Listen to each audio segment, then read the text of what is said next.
Hey guys, so we're at Buffalo Creek Park today, and we're going to walk through the trail here and a little bit of places off trail, kind of out in the woods, and we're going to be looking at trees today. We're going to be focusing on winter tree identification. So we're going to be looking at the tree bark, the tree shape. We're going to be looking at some twigs and just seeing what kind of things that we can learn about trees in their dormant stage. They're much more easy to identify when there's leaves on them, because the leaves have distinctive individual shapes and things. So we're going to be looking at what they look like in the wintertime today. So hopefully you'll find this to be somewhat interesting. So the first tree we're going to look at is this beech tree. Notice that beech tree has a smooth gray bark, and it's covered with these little white spots on it. Beech can grow quite large as far as being a dominant tree species in the forest. Most of the ones that are in this area are fairly small, but there are some that get quite big. And this is one species. By the way, pay attention very closely what that looks like, and that way you can pretty readily identify it. But beech is one of those species that kind of hangs on to its leaves throughout the wintertime. After they turn brown and have cut off their water supply and are no longer photosynthesizing because of the chlorophyll loss, the leaves, just most of them kind of hang around. Well, I shouldn't say most of them, but a lot of them just kind of remain on the stems, which is kind of unusual. You don't see a lot of trees that do this same kind of thing.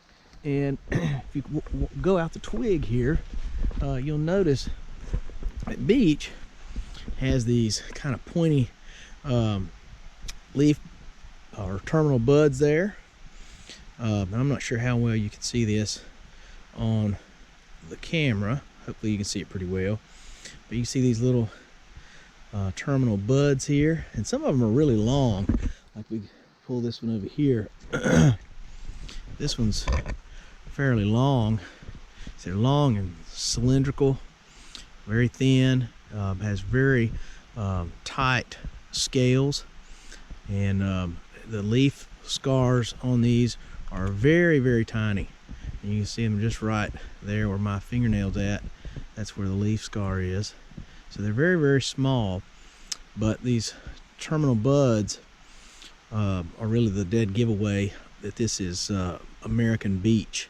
So this is a very nice species. The woods fairly dense, and these are also a good source of mast for forest animals, because they produce beech nuts, which are really nutritious. Bears and turkeys really like to eat, and deer will too.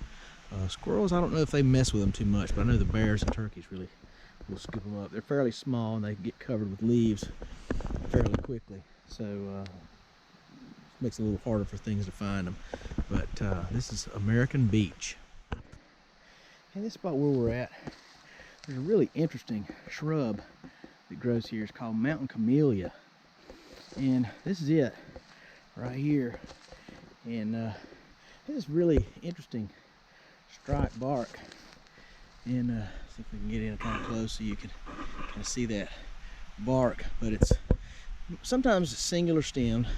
There's one down there that's got multiple stems. One here that's got multiple stems.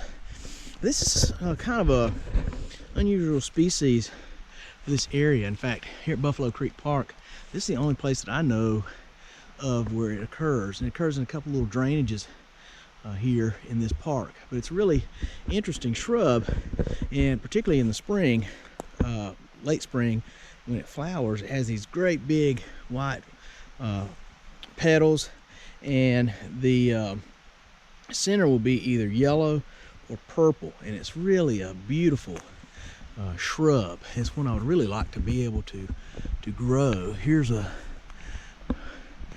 former fruit here. I'm going to actually extract this, and I'm going to see if I can get some seed out of it and perhaps be able to grow it. That would be awesome, to be able to grow this species and then mass produce it. So anyway, so this is mountain camellia. Okay, here's one that's easy to confuse with beech. Okay, because a lot of times they'll grow in similar habitat. Okay, this is called ironwood.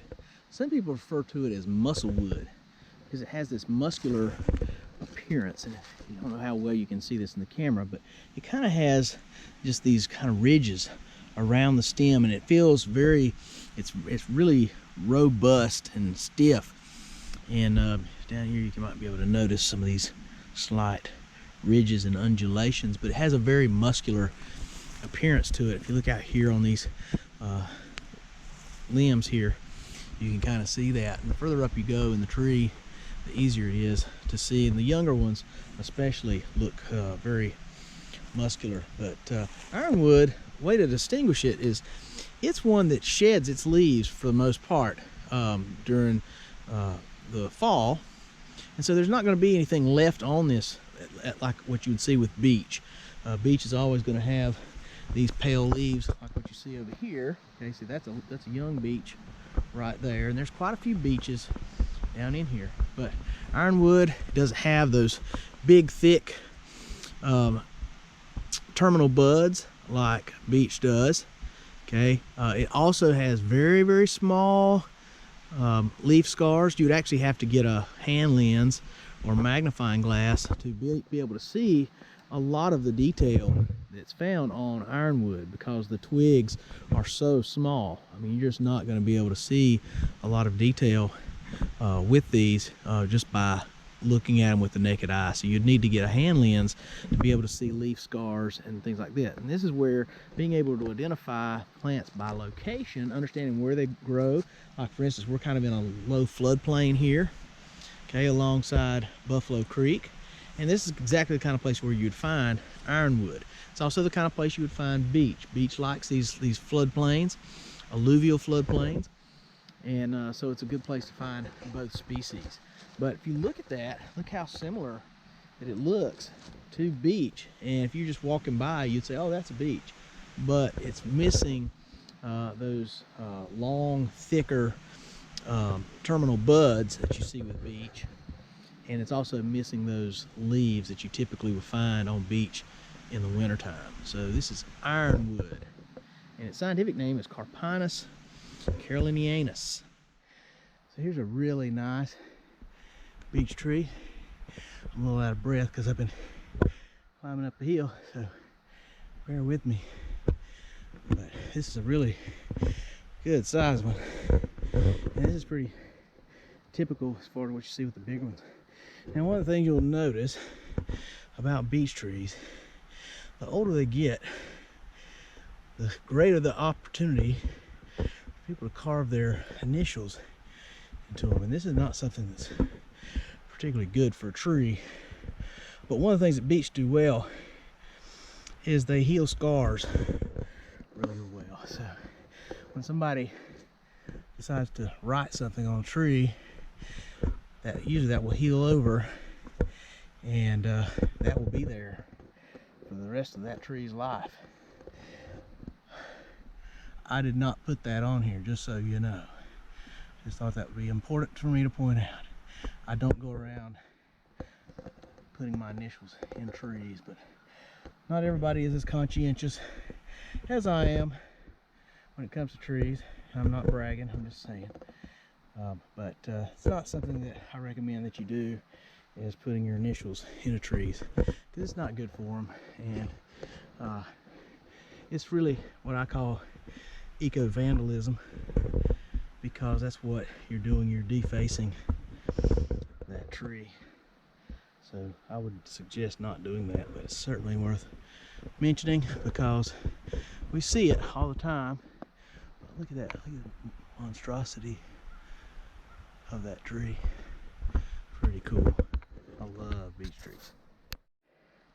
Now here's one we haven't encountered yet, at least not here. Okay, this is black cherry. Okay, look real close at the bark. Okay, it's kind of got a silver sheen to it, and if you notice, it has these wide lenticels growing it. They're horizontal. Okay, those are its breathing tubes. Okay, remember it breathes as far as respiration through the lenticels, because the leaves, the stomata, are generally closed at night, so it's not able to respire that way. It does its photosynthesis through the leaves and does most of its respiration through the lenticels. This is black cherry. This is prized for its wood. If you were to cut this down and turn it into lumber, it has a kind of a reddish hue to it. So it's a really beautiful species. It does have edible fruit. You do have to be careful with it though, because its fruit does have some cyanide compounds in it, which can be poisonous. So this is one you have to, if you eat, you have to eat with caution. Okay, but with black cherry, and there's no, this one's so tall, there's no twigs down close that we can really take a look at them. But you should become familiar with what this bark looks like, kind of this silvery color, and has these, it's kind of scaly looking, but doesn't peel off like some other barks will do. Okay, but this is black cherry. Here's another species we really need to talk about. This is tulip poplar, also called yellow poplar, tulip tree. Has multiple names, but this is a very popular, not popular, species found in the southern Appalachian forest. This is a successional species, so it generally tends to occur when there's been a cutover. So this area used to be owned by a timber company, and so they came in here and they cut out all the nice big trees, and after they cut those trees out, regeneration occurred, and this would have been one of the pioneer species that came in to succeed the softwood trees like Virginia pine, and so this would have become the dominant tree in here until succession could get a little further along, where you would have hickories and oaks starting to take over, and that's beginning to happen further up on the mountain. You're starting to see more oak and hickory than down here in the valley. It's likely what happened, this was easier access, and so this was logged at a later time than the top of the mountain. But it's very important to recognize this species because it is so dominant in as a canopy species until the oaks and hickories can get established. But notice they're tall and thin. Okay, I call them natural lightning rods because they do grow so tall. They do tend to get hit by lightning fairly often. Okay, and we'll look at some twigs for tulip poplar here in just a little bit. Okay, there's also a lot of red maple in here. Okay, and so I'm looking for, see if I can find some. Yeah, here's one. This is just a little small one right here. This is a red maple.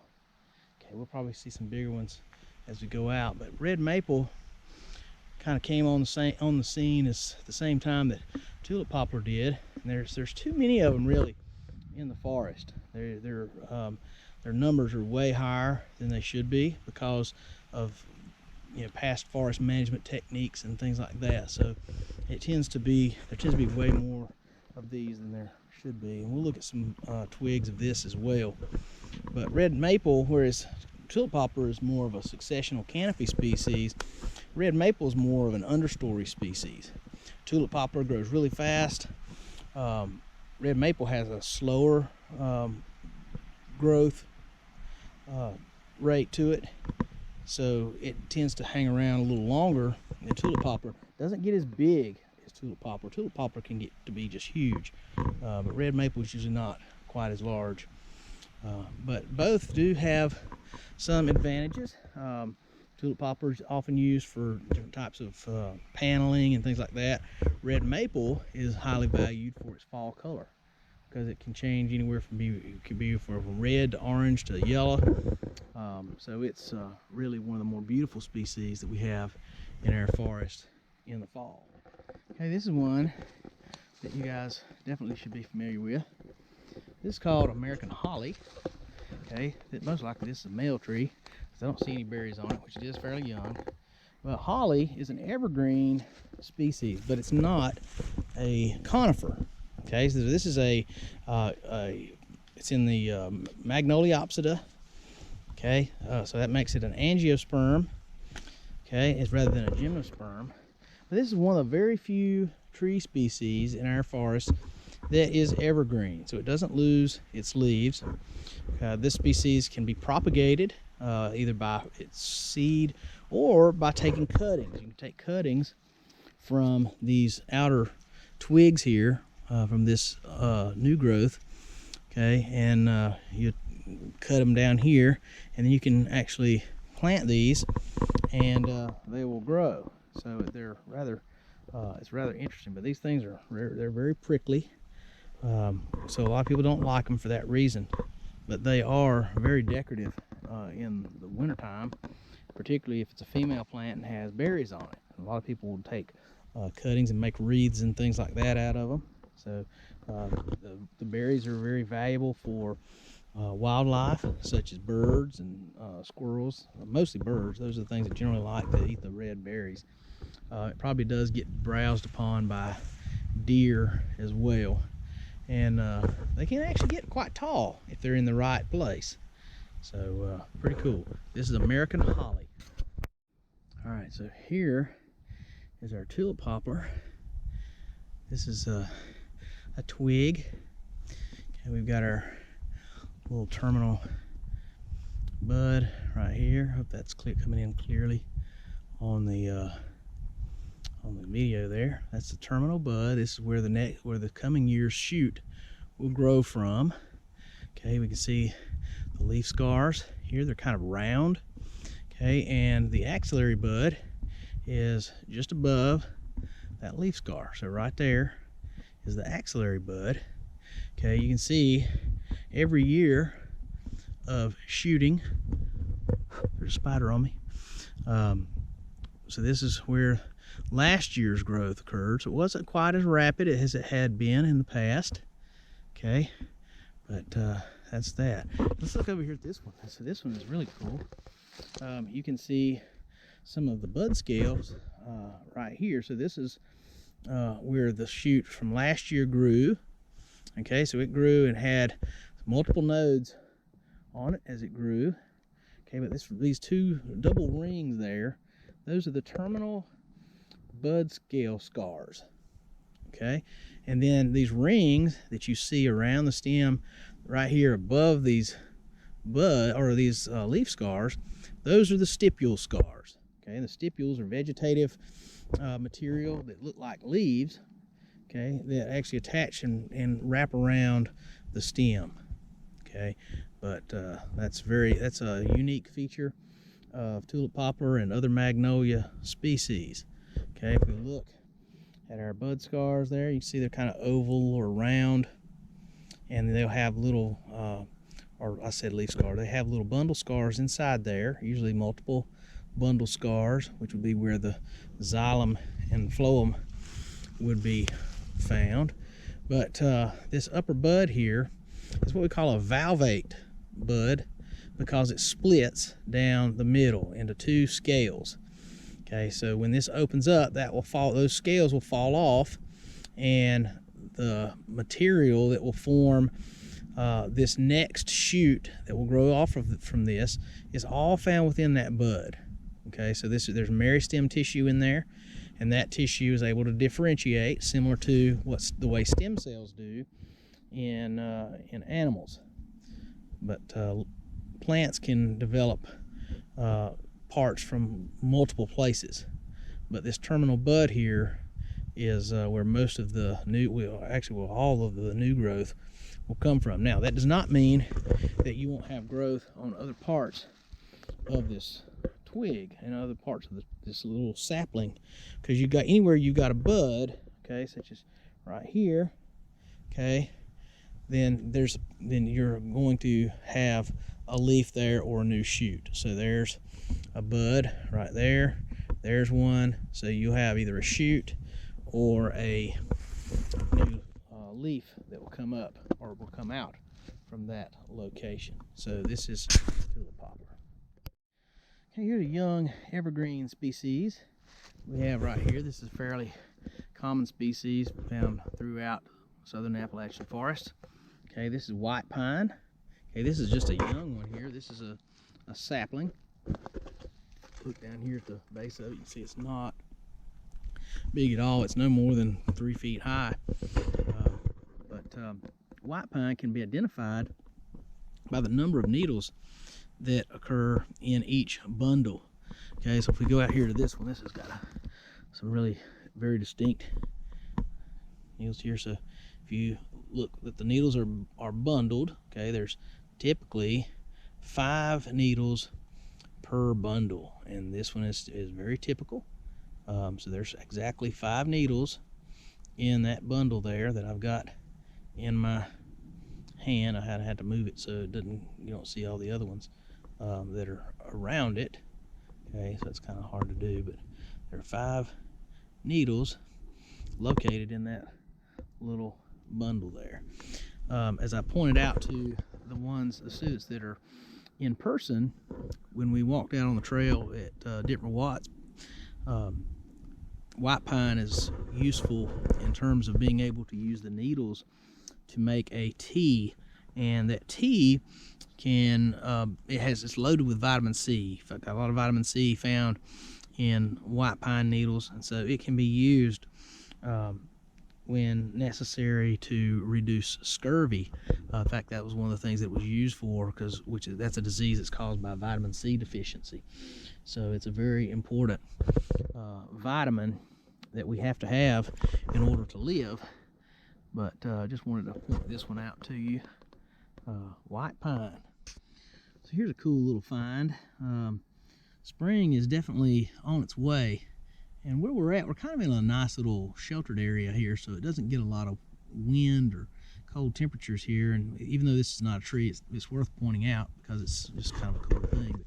But, this is a plant called liverwort or liverleaf, or hepatica it's another name that's used, and that hepatica is actually the genus of this plant. But because of the shape of the leaf, it resembles our organ, the liver.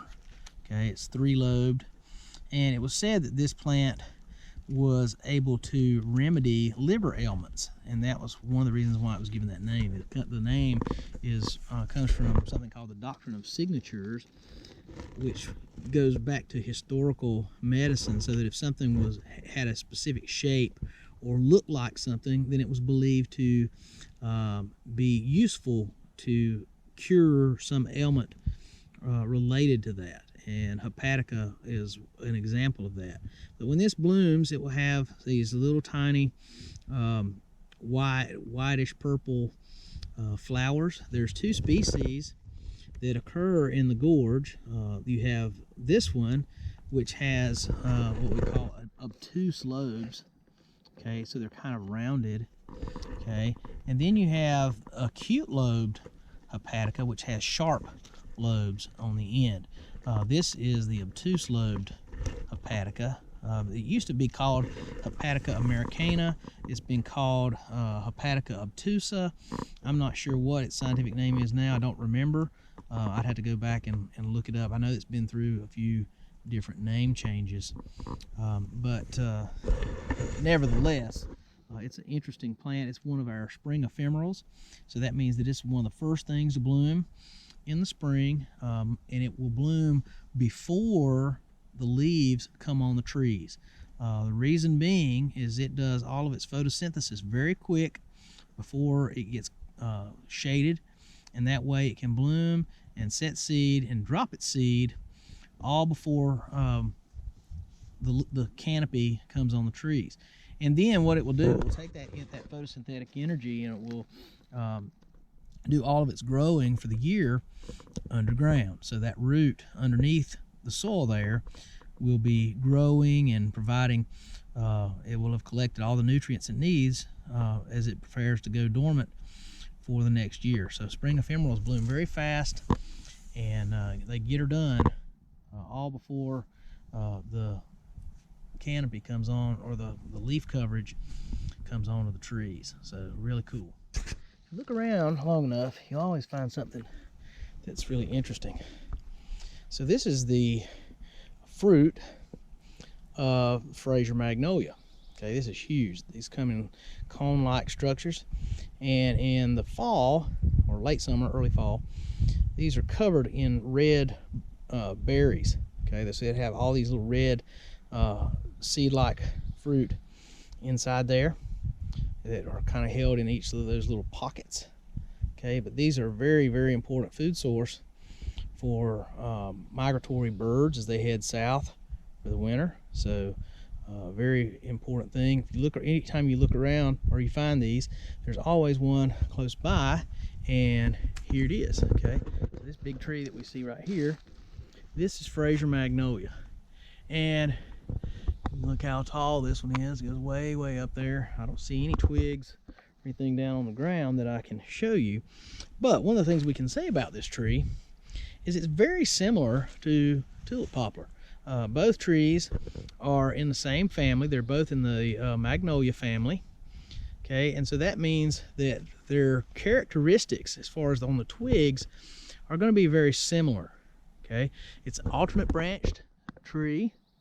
Okay, and the branches are kind of stout, similar to tulip poplar, but it will have a valvate terminal bud scales, and but it will be longer than what you see with tulip poplar. So, but these will bloom in the spring, have these big, beautiful white blossoms, and they have really interesting leaves. That, and I'm looking to see if there are any on the ground. Most of them are pretty well rotted, so I'm not seeing any. But the leaves, oh, there's one. It's not in really good shape, but I think I can still show you. So here, this one's kind of folded up, but they have these little structures on them here that look like earlobes when it's unfolded there. I don't know if I can unfold it without tearing it. Okay, but this is one of the leaves from the Fraser magnolia. So pretty cool. It's always nice to find these. These are one of my favorite trees to photograph, but usually they grow so darn tall you can't find blossoms unless you find one that just happens to be a little small, or on the edge of a cliff or something where you can actually take a picture of it from above. But anyway, I'm glad I found this. Alright, so I found this on the ground. Okay, this is the hull of a hickory nut. Okay, and here's the remnants of a hickory nut. So right there, there's the nut that was inside this hull here. So you can fit that in there, just like that. Okay, actually I got it backwards. There we go. So that fits in there just like that. Okay, you would have another half. The other half's probably around here somewhere. And then this outer hull would sit on top of that. Now, the only thing that will eat these are squirrels and chipmunks and things like that, things that are able to gnaw and break through that really thick hull and get the meat out. The hickory nuts are very good to eat. They have a really nice flavor to them, and very nutritious. It just takes a lot of work to get to them. So you either better have a big rock or a big hammer when you start to bust into these things, because that's the only way that you'll get the meat out. And a lot of people say there's not enough meat for all the work that you have to do to get to them, but there's some really big nuts in here. So there's got to be a big hickory tree around here somewhere. Look at the size of that thing. So the nut that was in there was really big. So I'm curious where the tree is. I'm gonna look around here and see what we can find up in here. There it is. That's a pretty decent sized hickory tree. Let's go up here and see what we can see. Oh, here's some nut. There's one that squirrels didn't quite get to. So look at the size of that nut there. It's a good sized one. Okay, may save that for later. I'm gonna dry that sucker out and see if it's edible still. Cool, I'll put that in my pocket. All right, let's climb up here and look at this hickory tree. Let me get a look at the bark on this. Okay, so this is pretty fairly old tree, not as old as some that I've seen. Okay, this is a mockernut hickory, based on what I see with the nuts and the way the bark looks. Okay, long and tall. Okay, stout twigs. It's alternate branched. Okay, and it would have compound leaves. Okay, and it looks like most of the leaves have pretty well fallen down. Hickory leaves don't last very long after they touch the ground. They rot fairly quickly, so there's usually not very many of them hanging around after the fact. But let's take a real close look at that bark, because it gets easily confused with oak trees when you can't see what you're looking at. So we might try to see if we can find some twigs somewhere and take a look at. Okay, ask and you shall receive. So here's another Fraser magnolia, and this one happens to have a small tree coming up from the stump of this one. Okay, that has a twig. How about that? So here we go. We got our twig here. You can see this. It doesn't look exactly like a tulip poplar twig, but it's still valvate, so it splits down the middle there. Inside would be your next year's growth. Okay, now one of the things you'll notice about Fraser magnolia is the leaf buds are much tighter, or the leaf scars are much tighter in their arrangement. So these are very much closer together. It's still alternate branched, or alternate leaved rather. It's also alternate branched, but they're so close together. It almost looks like they grow in a whorl, or that they're opposite leaved or something like that. And it just has to do with the length of the shoots. Okay, so like here's another one where you can see this. Okay, very tight the way that grows. There you can see stipule scars. Okay, these round little silverish scars found wrapped around the twig there. Okay, but where the terminal bud comes out, okay, that's where all of the leaf growth is going to occur. Okay, so it has almost an elongated node is really the way that looks. But all those leaves will come out there. So basically what happens, imagine this, the shoot will grow, okay, as far as it's going to grow, and then it will leaf. Okay, so that's what happens. So when this bud breaks, okay, what's going to happen is it's going to shoot. Okay, no telling how long that shoot will be. It could be this long, it could be this long.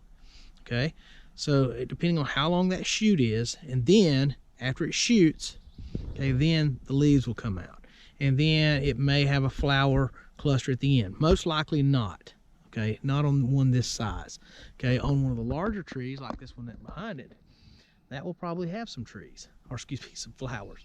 Okay, but these small ones will not. Okay, it's going to continue to leaf until it gets big enough and gets enough sunlight to where it can actually grow flowers. So pretty cool. But look at the shape of those leaf scars. They're very similar to those of tulip poplar, just a different arrangement. Okay, but both are magnolias, so they're going to have very similar features. Okay, and here's one that's a really interesting tree and has a very characteristic bark to it. Okay, this is black gum. It's a really big black gum compared to some of the other trees around here, but look at that real blocky look to that. Okay, there's not a lot of things that have this kind of bark. Okay, I know that it's black gum because when I look up, okay, I can see the twigs and things.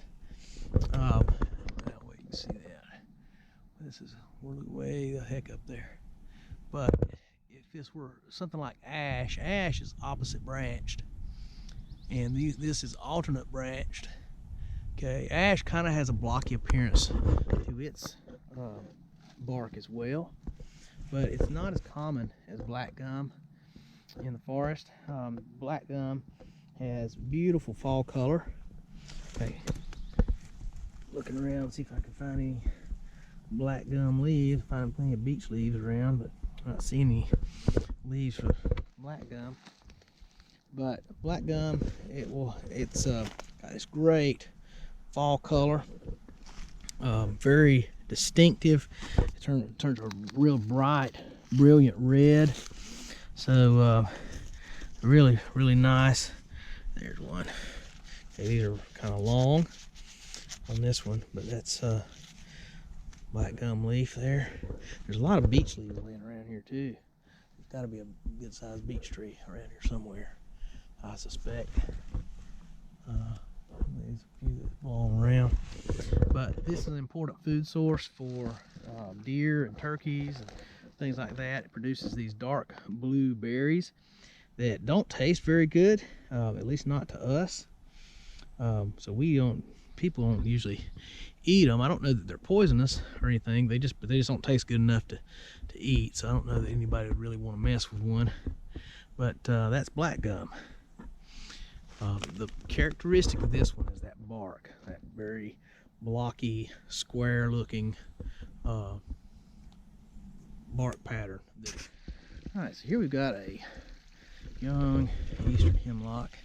It's not doing very well. It's infected with hemlock woolly adelgid. Okay, but it's hanging in there.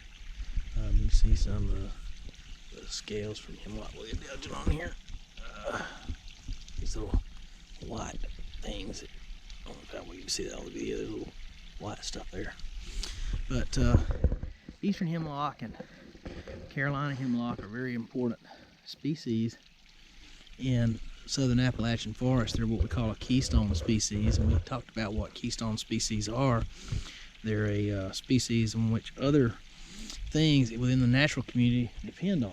Now, this is not classified, or wouldn't be classified, as a eastern hemlock or Canada hemlock forest, okay, because it's dominated by other species, okay, but there's still some in here. But as we talked about with for those who are in person at school, Carolina hemlock and eastern hemlock both possess a lot of vitamin C within the needles. And if you look, the needles here, the needles tend to be kind of flattened. They kind of fall on the same plane. Okay, so they tend to go in two directions, that way and that way, but it's flattened. Carolina hemlock's bushier. Okay, but you can take the needles right here and you can use those to make tea with. They have a very citrusy taste, so that tells us that they're full of vitamin C. Very good for us, but these are unfortunately declining. There's a lot of work being done to preserve hemlock trees in the southeast. There's a lot of seed that's been taken to try to raise these plants, and there's some crossbreeding that's taking place that is looking to help make them immune to hemlock woolly adelgid, which would be a really nice thing to see to help preserve this plant, because it is so important to the ecosystem. So we'll have to stay tuned and see what happens there. But I wanted to make sure I showed you this one before we get out of here. Can't go anywhere without mentioning this one. Okay, this is Rose Bay, or big leaf rhododendron. Okay, and you can tell why it's named that. Okay, it's got these great big leaves that really set it apart.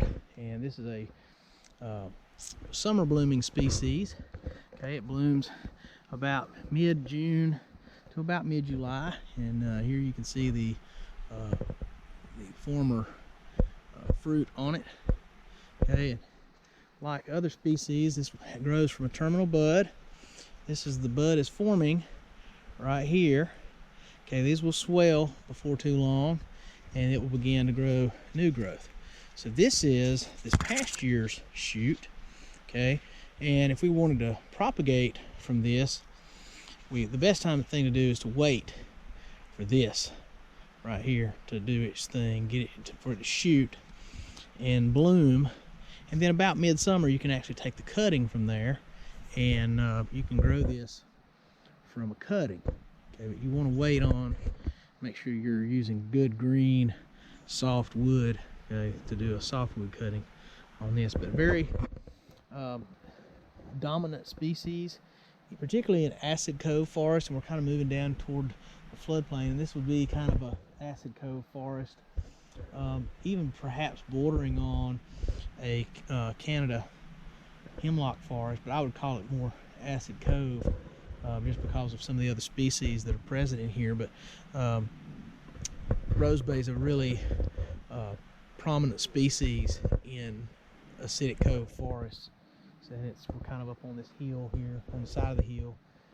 If you look down into the valley below, down towards the creek, there's a lot of rosebay down the hill there. So that's really what kind of indicates that this is more of a acidic cove. And there's a few hemlock trees scattered around down through there. So and that's typical of acidic cove forest. If we were wanting to identify it, we'd go down, we would look for other species that would be found in an acidic cove forest, particularly certain wildflower species that are prominent in that particular natural community. So really neat little spot. All right, here's a twig. This is one that we haven't seen yet. This is sweet birch. Okay, the buds look sort of similar to those of beech, but they're not as long, and it's a little thinner, actually a lot thinner. Okay, this is a young sweet birch here. Okay, the cool thing about sweet birch, and the reason they call it that, is because you can shave the bark off a little bit, and it has a sweet smell to it, kind of like a spearmint type smell. Okay, but it's really cool because Native Americans used to use this tree to brush their teeth with. So it's pretty cool. But I saw this and I thought, ooh, that's one we haven't seen yet. So I just wanted to point that out to you. But try to keep it in focus as best I can. Okay, this whole thing there, it's all sweet birch.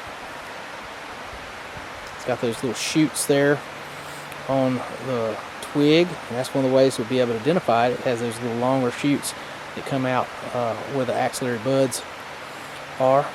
Okay, and so it gives them kind of a long, gives that that leaf bud kind of a long appearance. But those are all the axillary buds for that. Okay, so pretty neat. Sweet birch.